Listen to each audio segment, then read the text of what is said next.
Bueno, muy bien. La parashá Ashabúa, la porción sobre la Torá, es Vaishilach, y él envió. Estamos en Sefer Bereshit, libro de Génesis, a partir del 32.3 al 36.43. Después vamos a ver los profetas y vamos a ver el Brit Hadashah. Bueno, estamos en un tiempo,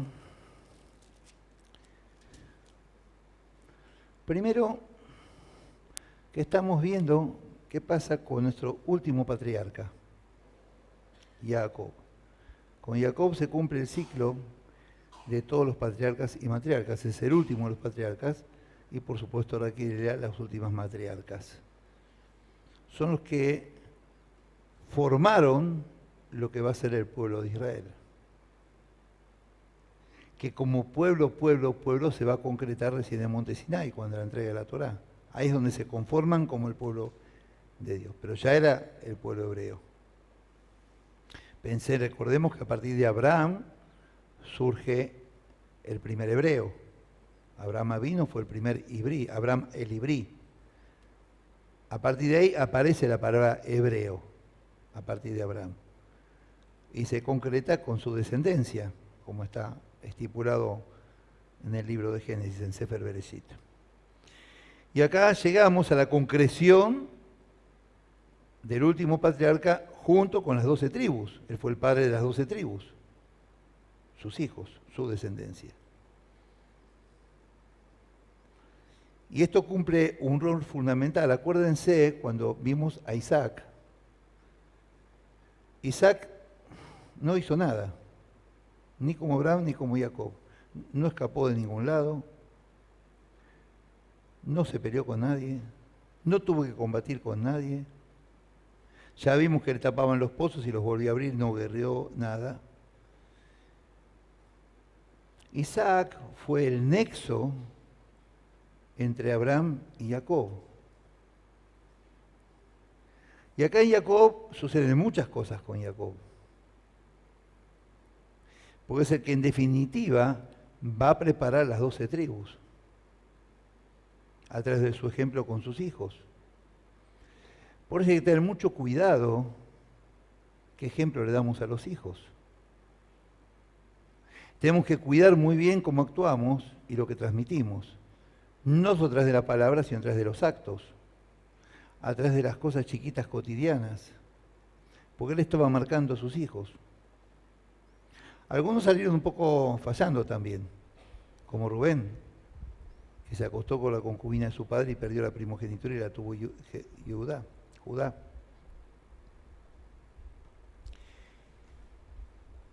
Bueno, Jacob está volviendo al lugar que tiene que estar. Está volviendo a su tierra.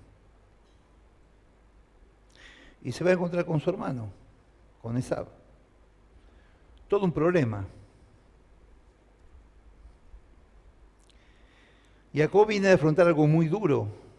Ya lo vimos la vez pasada, una parte. Afrontó el abuso de su suegro, de Labán. Por eso más adelante dice que peleó con los hombres y triunfó. Salió airoso de la prueba con Labán.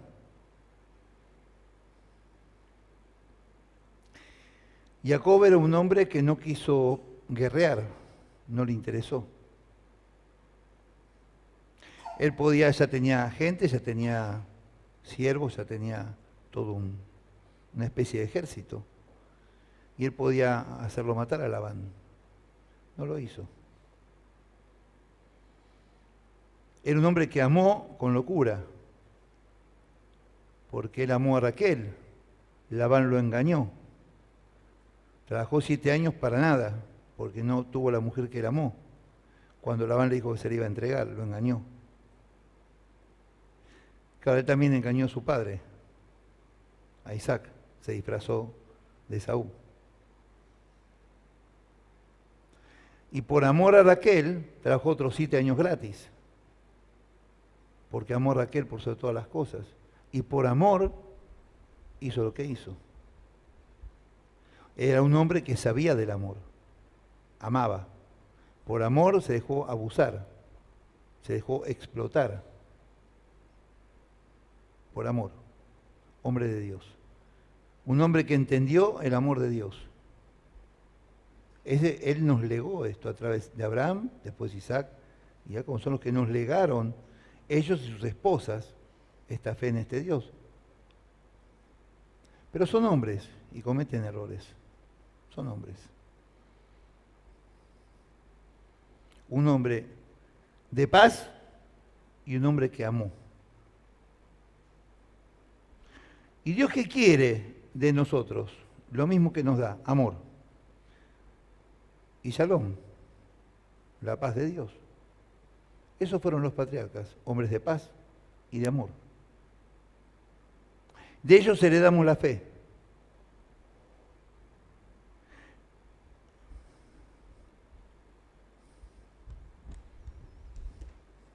(32:3) son los ejemplos a seguir. Esto es la preparación a la humanidad de lo que va a venir después. Esto es la base de lo que viene después, concretándose en el Señor. Es el anticipo de ese amor del Señor. Es ir entendiendo e ir adoptando el amor y la paz que Dios fue transmitiendo a ciertos personajes que nos legaron todo esto. De ellos recibimos todo esto. Si lo entendemos como corresponde, con la ayuda del Señor. 32:3.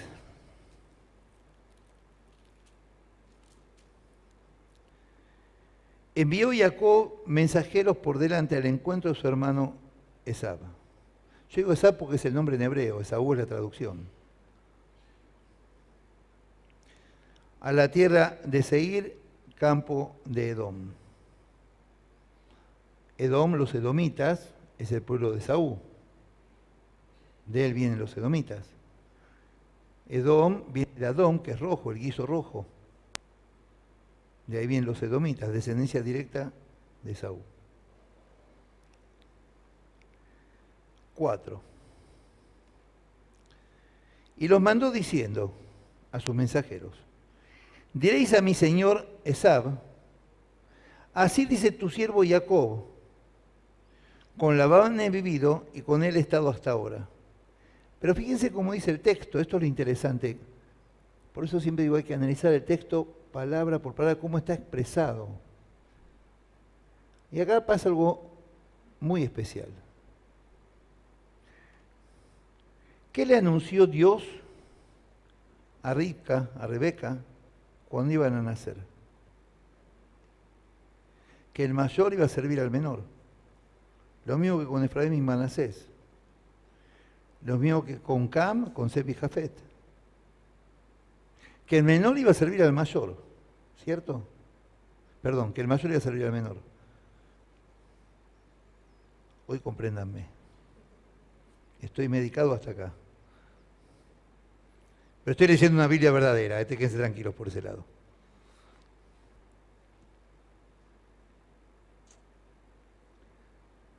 Fíjense cómo dice el versículo 4. Diréis a mi señor Esab, mi señor. No dice mi hermano. No dice mi siervo, porque Esaú iba a ser siervo de Jacob, según lo que dijo Dios.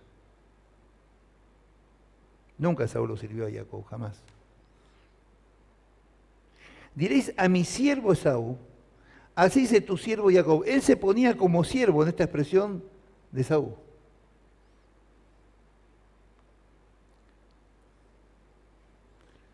Con Labán he vivido y con él he estado hasta ahora. ¿Por qué Jacob hace esto? Si él es el patriarca, el padre de las 12 tribus, el bendecido por Dios. Y él se pone como siervo de Esaú cuando Esaú tiene que ser siervo de él. Por humildad, por un lado, y para evitar conflictos. que el otro se siente importante y diga, bueno, siendo así vamos a perdonarlo.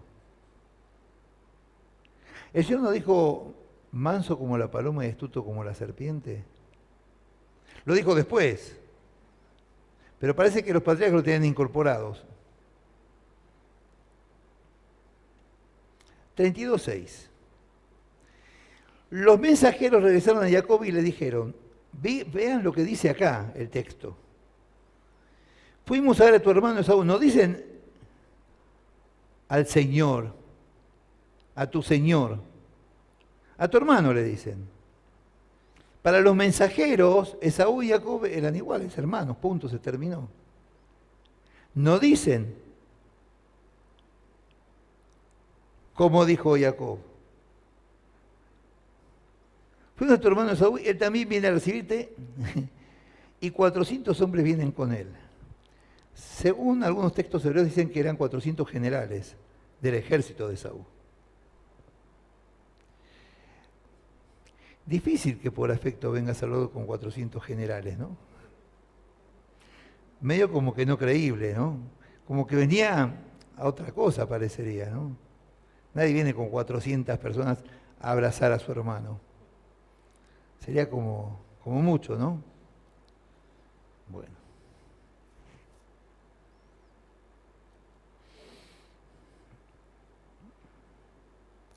Los mensajeros, evidentemente, no conocían el rencor de Esaú con Jacob, no conocían la historia de estos dos hermanos, no tenían ni idea de lo que había pasado. Lo que pensaron aparentemente, yo no estaba ahí, yo estuve con Moisés nada más, les cuento.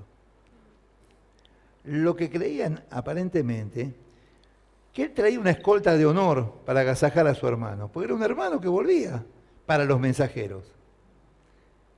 Para Jacob no. Parece que no. Y tuvo un poquito de miedo el muchacho. No sé por qué, la verdad no entiendo. 32:7. Jacob tuvo entonces gran temor y se angustió. No entiendo por qué.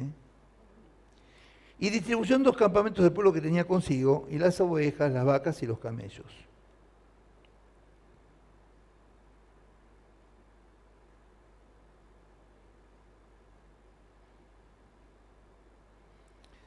Parece que Jacob no tenía algo en claro. Parece que ahí como persona, como ser humano, ahí cayó un poquito en cuanto a su fe con Dios. No tuvo en cuenta que con el proceso con Labán, Dios lo protegió.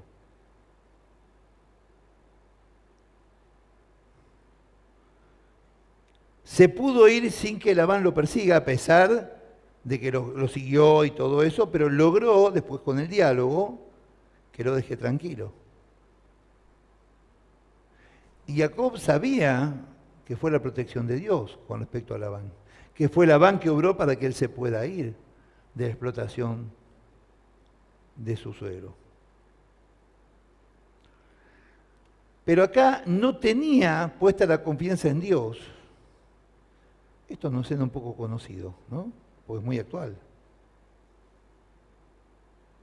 Y en vez de poner su confianza en Dios, puso la confianza en la misericordia de Esaú. Es como cuando el reino del norte, mucho después, hace pactos con Asiria para que no lo ataque. En vez de entregarse a Dios y que Dios los proteja, no hicieron pactos con el ejército enemigo que terminó destruyéndolo, por supuesto. Hicieron pacto con Satanás directamente. Y acá Jacob, en vez de entregarse a Dios, clamar, orar y mostrarle a Dios que pone su confianza en Él, que lo reconoce con lo que ya hizo por Él, pues acuérdense el sueño de la escalera cuando Él le dijo, si hicieras esto y me trajeras de regreso a mi casa, yo te daré el diezmo, generoso el muchacho. Y acá pone la confianza en la misericordia de Esaú, clamando misericordia de Esaú, sometiéndose a Esaú, en vez de poner su confianza en Dios. ¿Qué es esto? ¿Cómo es esto? En el único que tenemos que poner confianza en todo momento es en Dios, no en los hombres, no en el préstamo bancario, no en la ayuda económica de los demás, en Dios que nos va a proveer. Es por eso que los creyentes no jugamos a ningún juego de azar. Sabemos que Dios va a proveer. Si vamos a jugar a juegos de azar es porque pensamos que Dios no va a proveer. Desconfiamos de Él. Por eso, supuestamente no jugamos, ¿no? Dígame que no, por favor. Ah, bueno.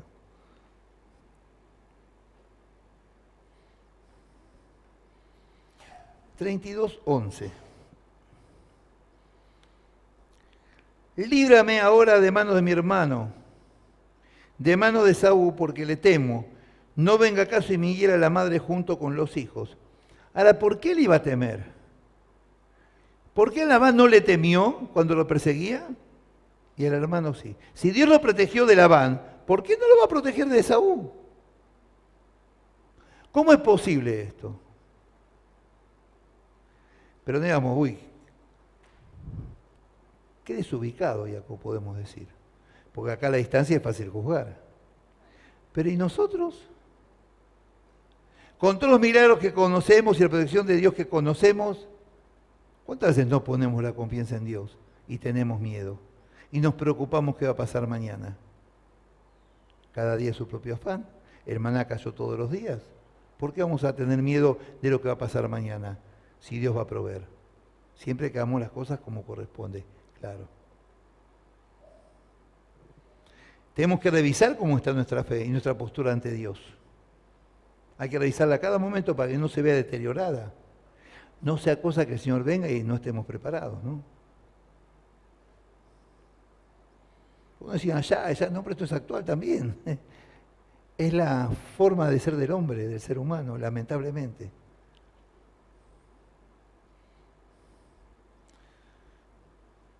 (12) Y tú has dicho, yo te haré bien, y tu descendencia será como la arena del mar, que por ser tanta no se puede contar. Le está recordando a Dios sus promesas, pero no está confiando en sus promesas. Tiene miedo de su hermano. El creyente no puede tener miedos, no debe al menos, poder puede. Todo lo puedo, mas no todo me conviene, ¿no? Dijo Pablo.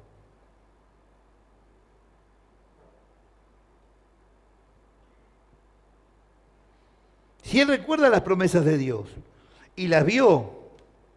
13. Durmió aquella noche y tomó de lo que le vino a mano un regalo para su hermano Esaú.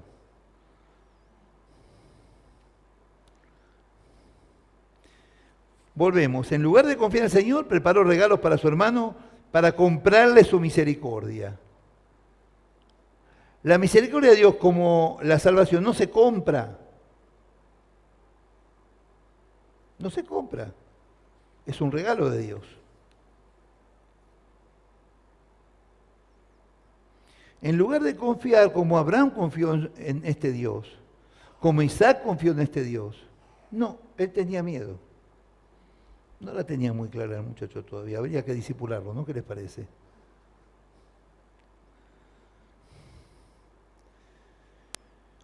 (32:20) Y diréis también, tu siervo Jacob viene detrás de nosotros. Pues Jacob pensó, apaciguaré su ira con el regalo que va delante de mí, y después veré su rostro. Quizás así me acepte. En vez de hacer como Salomón después, que le pidió sabiduría al Señor para gobernar, y pedirle sabiduría para manejar esta situación, no.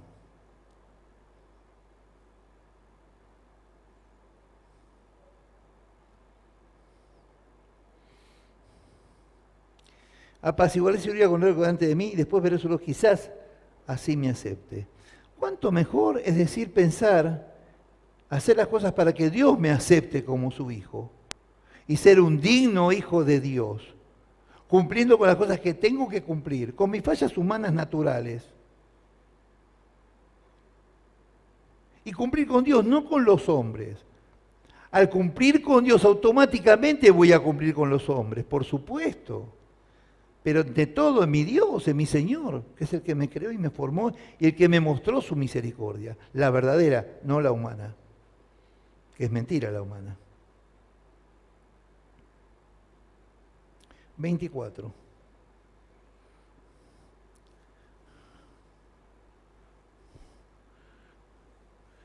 Así se quedó Jacob solo y luchó con él un varón hasta que rayaba el alba.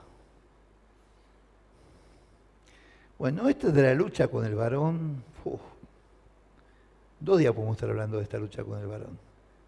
¿Quién era? ¿Por qué luchó? ¿Por qué le rompió la... Y justo hablando de cadera hoy yo. Justo hablando de cadera hoy yo. Yo no luché con nadie, ¿eh? No. Luché con el agua cuando levanté todas las cosas que levanté y ahí se quedé. Bueno. Esta lucha con este varón hay un montón de posturas, un montón de explicaciones, un montón de interpretaciones. Vamos a hacer alguna. Primero, ¿con quién luchó Jacob?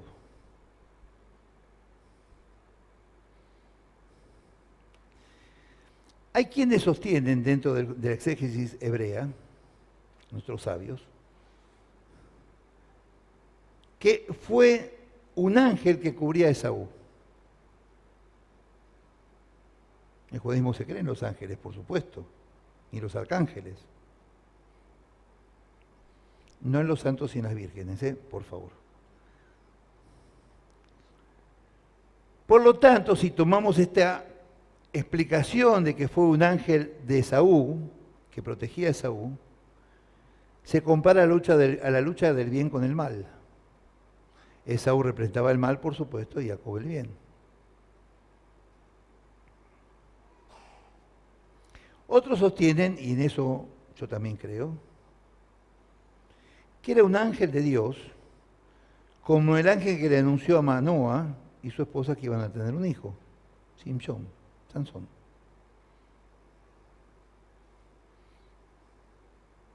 (32:25). Cuando el hombre vio que no podía con él, tocó en el sitio del encaje de su muslo y se descoyuntó el muslo de Jacob mientras que con él luchaba. Primero, ¿para qué lo lastimó? Porque era sádico, un ángel de Dios va a ser sádico, ¿le va a gustar torturar? Creo que no, ¿no es cierto? Lo lastimó para quitarle la soberbia, porque Jacob venía victorioso de luchar con Labán, de escaparse de Labán y pudo irse bien. Si él triunfaba sobre el ángel de Dios, así nomás, la vanidad se le podía subir a la 15ª potencia o más.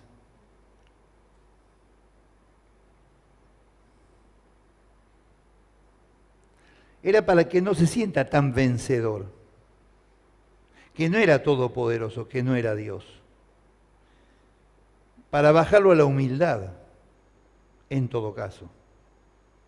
Para bajarnos a la humildad tienen que pasarnos cosas. Acuérdense José, cuando sus hermanos lo vendieron como esclavo, la altanería total y absoluta.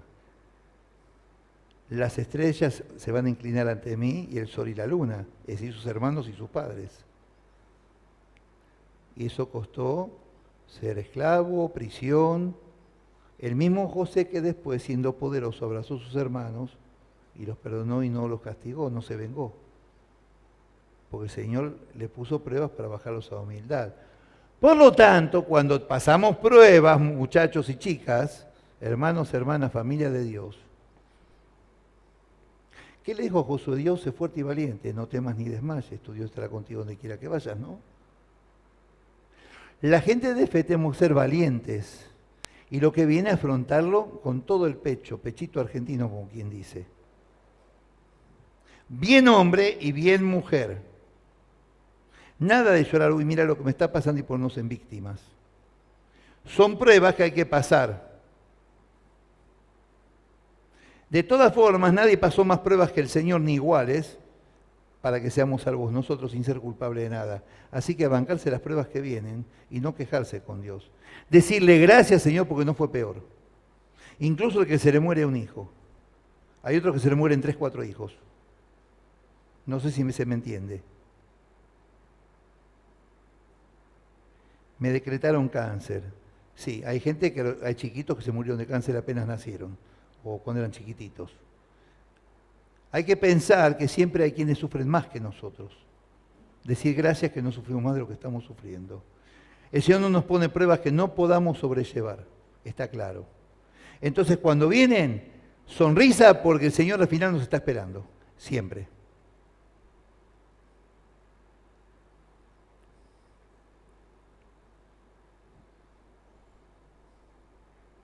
(32:28).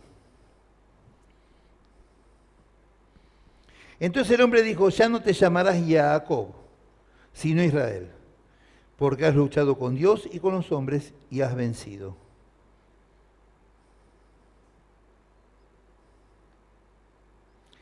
Luchó con Dios y con los hombres. Con los hombres porque luchó con Labán. Y con Dios porque luchó con el ángel. Y venció. Herido, pero venció. Herido, pero no quebrado. ¿Y qué pasó en esta lucha?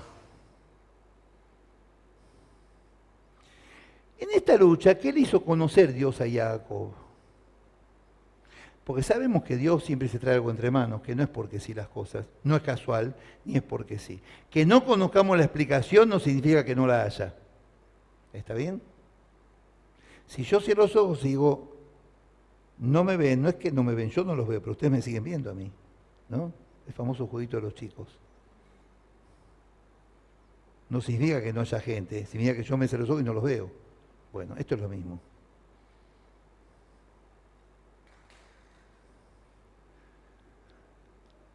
Le hizo conocer a Jacob su fuerza interior que él no conocía. Le hizo ver cuánto él podía hacer que él no sabía. Le hizo sacar de adentro todo lo que él tenía para manifestarse como lo que iba a ser el patriarca de Israel. ¿Cómo podía liderar una familia de las famosas tribus si no tenía afuera, no sacaba afuera lo que tenía que sacar? El valor que Dios le había dado, tenía que sacárselo afuera. Luchó y triunfó. Por lo tanto, esto que nos da a entender, que tenemos que luchar. Por eso se dice que somos más que vencedores, porque él luchó con la muerte y le venció. Hay que luchar por las cosas, hay que luchar por imponer la palabra de Dios, no imponer, mostrar la palabra de Dios. Imponer no es una palabra que quepa acá. Hay que luchar por mostrar el amor de Dios a la humanidad. Esa es nuestra lucha. ¿Contra quién? Contra el mal, contra el pecado, no contra el pecador. Contra el pecado, contra el mal, contra la maldad, contra el egoísmo, contra las miserias humanas de este mundo guiados por el enemigo. Dios lo que hace es sacarnos afuera todo lo que Él nos regaló, para ponerlo manifiesto al exterior. Por ejemplo, el corazón entregado. Por ejemplo, el shalom, la paz de Dios, que salga afuera para transmitirla a otros. Somos luchadores. Somos gente de lucha, de seguir adelante, de no claudicar, seguir y seguir, perseverar. Dice la Epístola a los Hebreos, el que persevera y llega hasta el final, verá la gloria de Dios. Somos luchadores, no podemos claudicar, nada nos puede atemorizar, nada.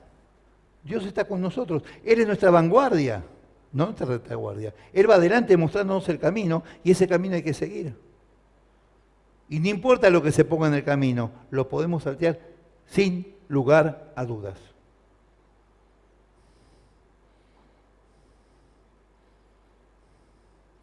Lo obligó a sacar afuera para mostrarle lo fuerte que podía ser si se aferraba a su Dios.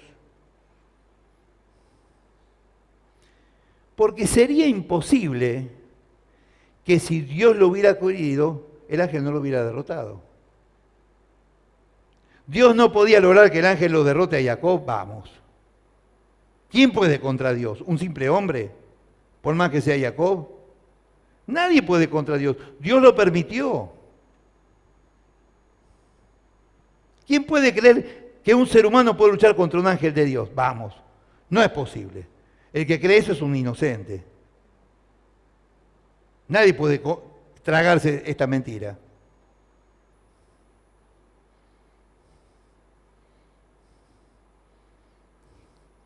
Hay otra explicación mística muy interesante. Pueden tomarla o no. Esto es parte del misticismo hebreo, ¿eh? No es bíblico, no está acá. Son interpretaciones rabínicas místicas, ¿está bien? A mí me gusta. No es pecado esto, ¿eh? No estoy manipulando la Biblia. Dice que al ser su nombre Jacob, Jacob es Jacob en hebreo, viene de Akeb, que es talón o calcañar. Y al ser el talón la parte más inferior del cuerpo humano, es como que con ese nombre está a un nivel espiritual inferior, lo más bajo del cuerpo. Al llamarlo Israel, le dio un nivel superior, el que lucha con Dios. Pero Israel tiene otras acepciones aparte de esa. La más conocida es el que lucha con Dios. Pero desde el hebreo, tienen que venir a estudiar hebreo. Se los cuento en marzo, cuando empiezan los grupos nuevos. Desde el hebreo, Israel tiene muchas acepciones. Es una sigla. Incluye varias cosas este nombre, Israel. Primero, y hallar él, directo a Dios, o directo con Dios. Ese es uno. Otro, en Israel están incluidos todos los patriarcas y las matriarcas. Laí y Jacob.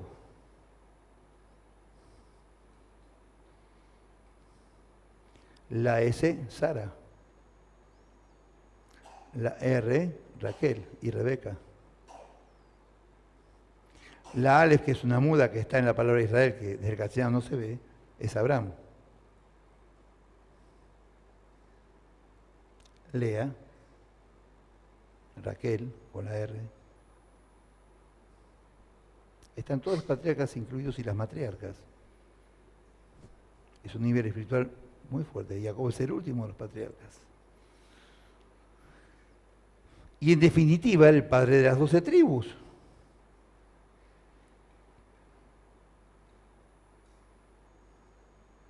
(33:3). Y él pasó delante de ellos y se inclinó a tierra 7 veces hasta que llegó a su hermano. ¿Hasta qué punto tenía tanto miedo,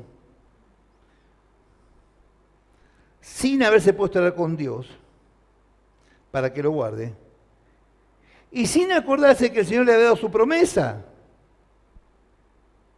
No recordó acá cómo se va a arrodillar ante su hermano. Un creyente no se arrodilla ante otro hombre, jamás. No existe en el judaísmo eso. Nos arrodillamos solamente ante Dios, ante nadie más. Un hombre que luchó contra los hombres y contra el ángel y triunfó. Dios le hizo sacar todo afuera, seguía temeroso de las cosas humanas y mundanas y terrenales. Bueno, eso es lo que nosotros tenemos que modificar. Abraham no tuvo miedo a nada, hizo todo lo que Dios le dijo. Fue a sacrificar a su hijo que no sacrificó, fue esto, combatió, salvó a Lot. Hizo todo. Dejó su casa, no sabía dónde iba y no vio ningún milagro, no vio nada. Y nosotros que sabemos las promesas de Dios, sabemos los hechos históricos bíblicos de que es real la promesa de Dios. Vemos que el Estado de Israel existe a pesar de todo. Guerras todo el tiempo. Así es Israel. Más chico que la provincia de Tucumán, 42 kilómetros cuadrados menos que la provincia de Tucumán. ¿Qué es esto, la provincia de Tucumán? Es un poroto en el globo terráqueo. Esto es Israel. ¿Cómo puede ser potencia? ¿Cómo puede estar entre los primeros países del mundo? ¿Cómo puede exportar tecnología high-tech? Si no fuera porque Dios lo bendijo. Y eso que el 20% en Israel es creyente en Dios, el 80% es ateo.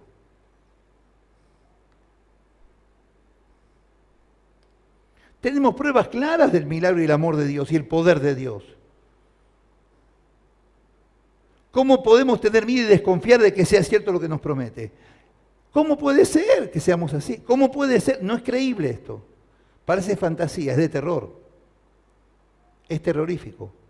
Hay que analizar esto, gente. Vamos a Abdías.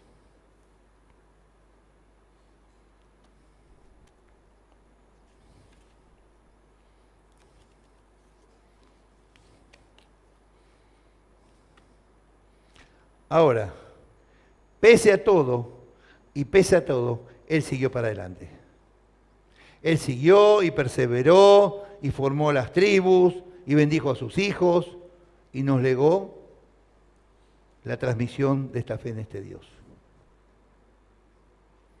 Vamos a Abdías.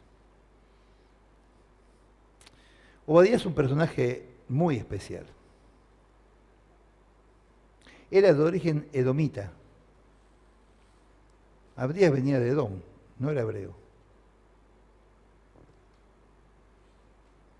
Se convirtió al judaísmo. Los edomitas no eran considerados hebreos, de ya que no. Era cercano a Ahab, rey de Israel, y temeroso de Dios. Lo pueden buscar en 1 Reyes 18:3, lo pueden encontrar. 1:1.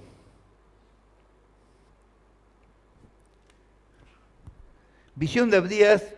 Adonai, el Señor, ha dicho así en cuanto a Edom. Hemos oído el pregón de Adonai, un mensajero ha sido enviado a las naciones. Levantaos, levantémonos en batallas contra este pueblo.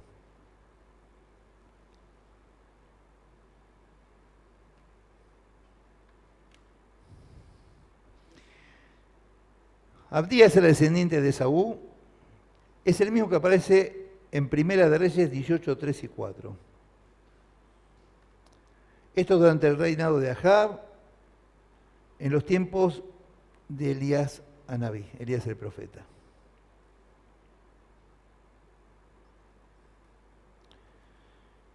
Él era oficial del ejército de Ahab, rey de Israel, había salvado 100 alumnos de los profetas de la persecución de Isabel, esposa de Ahab, y los escondió y alimentó arriesgando su vida. Convivió entre Ahab y Isabel, que eran gente malvada, pero no tomó su ejemplo. Bueno, es larga la explicación, vamos a suspender eso. 1:3. Abdías 1:3. La soberbia de tu corazón, está hablándole Dios a Edom. Bueno, Dios a través de Abdías. La soberbia de tu corazón te ha engañado. A ti que moras en las hendiduras de las peñas, en tu altísima morada, que dices en tu corazón, ¿quién me derribará a tierra? Eso decían los sodomitas. Cuando habla de las hendiduras, habla de la descripción geográfica de la zona. Los edomitas estaban en lo que hoy en día es Petra, Jordania, zona montañosa.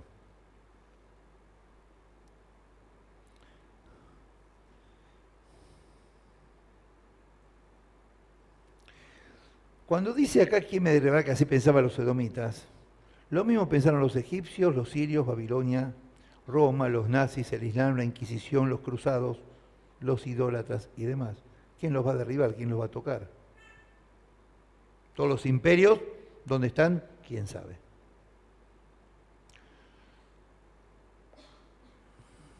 Uno 4. Aunque te remontaras como águila entre las estrellas, pusieras tu nido, de ahí te derribaré, dice Adonai. Acuérdense que el águila es el ave que más alto vuela. De ahí te voy a derribar. Lógico, Dios no está más arriba que eso. 10. Por haber maltratado a tu hermano Jacob, te cubrirá vergüenza y serás exterminado para siempre. Le dice a Edom. Acuérdense cuando Dios le prohíbe a Israel atacar a los edomitas, porque hermanos son, de sangre. Sin embargo, miren lo que dice ahora Dios.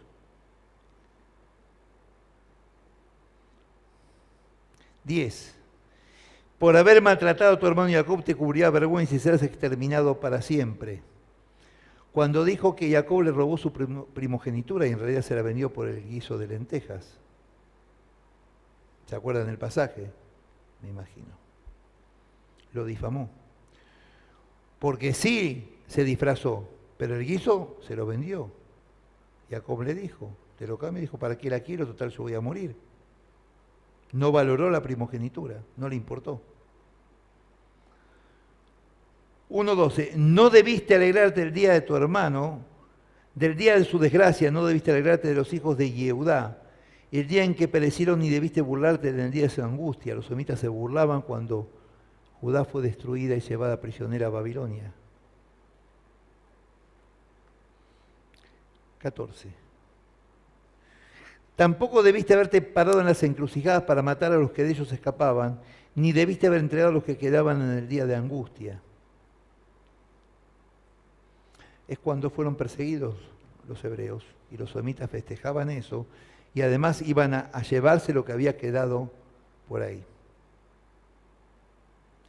Pero además a los hebreos que escapaban de los babilónicos, los edomitas los tomaban o los mataban o los devolvían a Babilonia, en vez de ayudarlos siendo hermanos de sangre. Vamos al Brit Hadashah. Después en el cierre vamos a hablar de todo esto. Mateo 26, 37.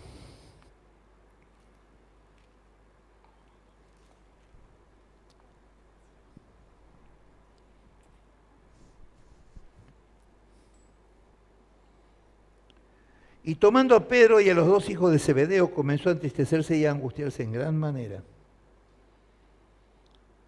El Señor, se empezó a angustiar. Pero ¿cómo? El Señor, ¿qué ejemplo nos está dando, diríamos, no? A simple vista, ¿qué parece? El Señor se angustia, entonces dice que no tenemos que angustiarnos nosotros. El rabino está mintiendo acá. No dice que nos angustiemos, pero el Señor se angustiaba. ¿Qué ejemplo tenemos? Así se entiende a simple vista, ¿no? Pero no es así. Porque tenemos que pensar qué es lo que lo angustiaba al Señor.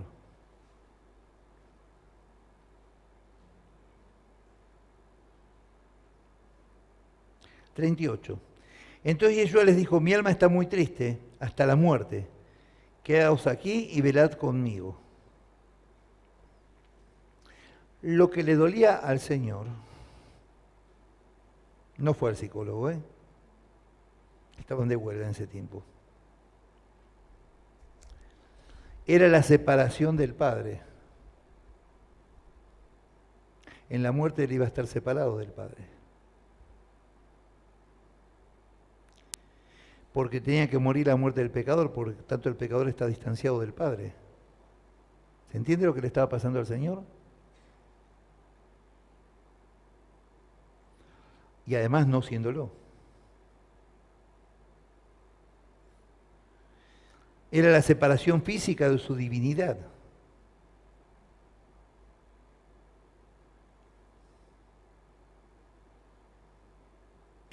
Como hombre batallaba como hombre, dejando de lado su divinidad, ya que vino a sufrir como hombre y mostrar su sufrimiento como hombre, sino como podía comprendernos a los hombres. Y de esa forma estar al lado de nosotros y acompañándonos en nuestros dolores. Por eso nos podía entender. Estaba sufriendo como hombre. Es complejo entender hombre, Dios, Dios, hombre. ¿Qué queremos? ¿Entender la mente de Dios siendo seres humanos? Imposible. Su fuerza para obedecer vino de la relación estrecha que tenía con el Padre. Fuente de toda fortaleza, ¿no? Y si él pudo tener una relación estrecha con el Padre, ¿por qué no nosotros, si a través de él llegamos al Padre? ¿Por qué no podemos tener esa comunión con el Padre si estamos entregados de verdad? Y si estamos entregados de verdad y no hacemos y queremos hacer las cosas bien, aunque no las hagamos por distintas razones, ya para Dios está bien. Él lo que quiere es la intención del corazón, la dirección del corazón. Sabe que no vamos a concretar todo porque somos imperfectos, pero Él quiere ver que lo queremos hacer, que tenemos hambre de Él. Eso es lo que Dios quiere, ver nuestras ganas, aunque faltemos, no importa. Él inventó el perdón para perdonarnos. Eso es lo que hay que entender. ¿Cómo Él sufriendo podía obedecer? 26:39. Yendo un poco adelante, se postró sobre su rostro orando y diciendo: Padre mío, si es posible, pase de mí esta copa, pero no sea como yo quiero, sino como tú. Los golpes hay que aguantarlos, porque decimos que sea su voluntad, así en el cielo como en la tierra. Y acá el Señor nos lo está mostrando. Sufría, pero que se haga la tuya, no la mía. Por eso no le podemos reclamar ni reprochar nada. Porque si nos sometemos a su voluntad, no es la nuestra. No son los caprichitos de los nenes que quieren el juguetito y no lo tenemos. Es la de él si él considera que nos lo tiene que dar o no. Y no enojarnos, sino decir, bueno, no me lo dio por algo mejor, porque a lo mejor me quiere dar otra cosa que yo no tengo idea. Y les digo una noticia, es lo que pasa siempre. Es lo que pasa siempre. Siempre nos va a dar algo mejor de lo que queremos, aunque no lo valoremos. Siempre. La gente quiere curarse hoy del cáncer. La gente quiere tener una buena cuenta bancaria hoy. Y la gente quiere realmente tener un corazón lleno de Dios. Sí, pero le pedí poder pagar una cuenta y no la pude pagar. Lo demás vendrá por añadidura, gente. Pidamos bien y lo demás va a venir solito. Ese es nuestro Dios. ¿Qué le dijo a Salomón cuando le pidió sabiduría para gobernar, no para él? Por pedir así te daré mucho más. Y le dio mucho más. ¿Y cuánto más le dio? Solito, sin que él se lo pidiera.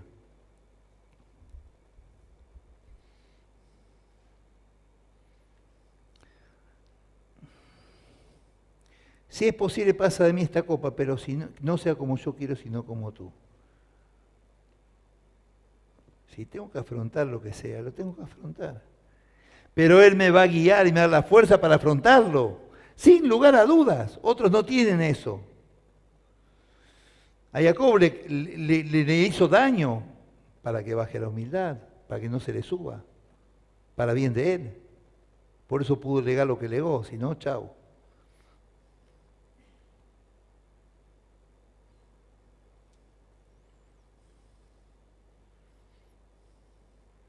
(26:40). Volvió luego a sus discípulos y los halló durmiendo y dijo a Pedro: ¿así que no habéis podido velar conmigo una hora? Se apolillaron todos. ¿No os hace acordar lo que pasó en Monte Sinaí? Se durmieron totalmente. Dios dijo, estén preparados, se apolillaron. Por eso hoy en día hacemos el ticún de Shavuot, esa noche que hacemos vigilia, entonces reparando esa falta de nuestro pueblo. 26:41. Velad y orad para que no entréis en tentación. El espíritu de la verdad está dispuesto, pero la carne es débil. ¿A qué se refiere? Que ponemos todo lo humano y lo celestial queda por ahí a un costado. Nosotros somos seres espirituales porque somos hijos de Él. Cuando nos bautizamos y dijimos que somos personas nuevas, es que todo lo otro desapareció, pero parece que no. Parece que no. Si estamos en Él y creemos en su palabra y lo amamos y lo reconocemos, tenemos que actuar como tales. Dejar de lado nuestras miserias y no mirar con los ojos nuestros, sino con los de Él. Mirarte a ti, Señor, seguir tu caminar, Señor, pero hacerlo de verdad, no decirlo y cantarlo y emocionarnos y bendecirnos. Tiene que ser un concepto, una forma de vida, desde acá y desde acá. Tiene que ser nuestra forma de vida. Tenemos que vivir de acuerdo a eso.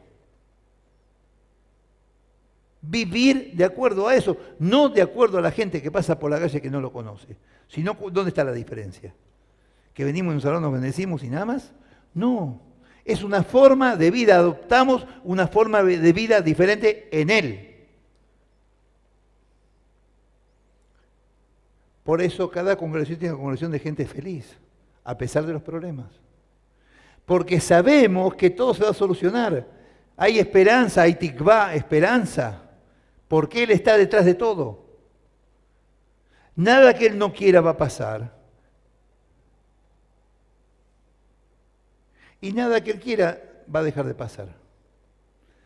Y lo que Él quiere, que seamos dignos hijos suyos y que pasemos todas las pruebas. Porque Él nos da la fuerza para eso. En las pruebas es donde se ve en dónde estamos parados y quiénes somos como creyentes.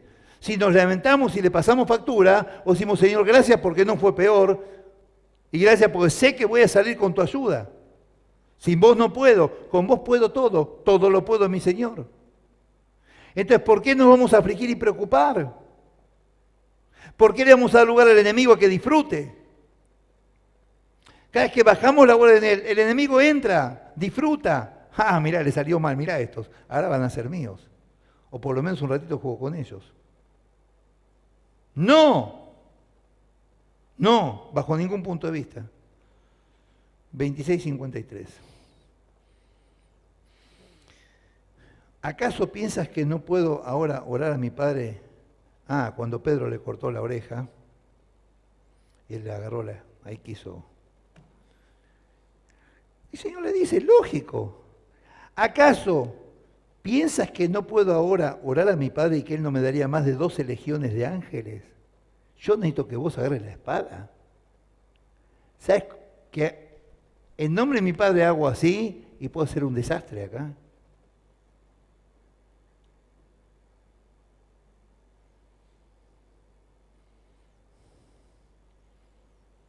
Pedro sacó la espada porque no entendía que el Señor tenía que morir. Juan 18:10. Pedro pensaba que era una derrota que él muriera. Que el Señor iba a ser derrotado al morir. No entendía que la muerte era una victoria. Gente, el dolor muchas veces es una victoria. La muerte de un creyente es una victoria. Son las puertas a la vida eterna. Son las puertas a la continuación eterna de la vida y de las posibilidades. ¿Se va entendiendo de qué se trata esto?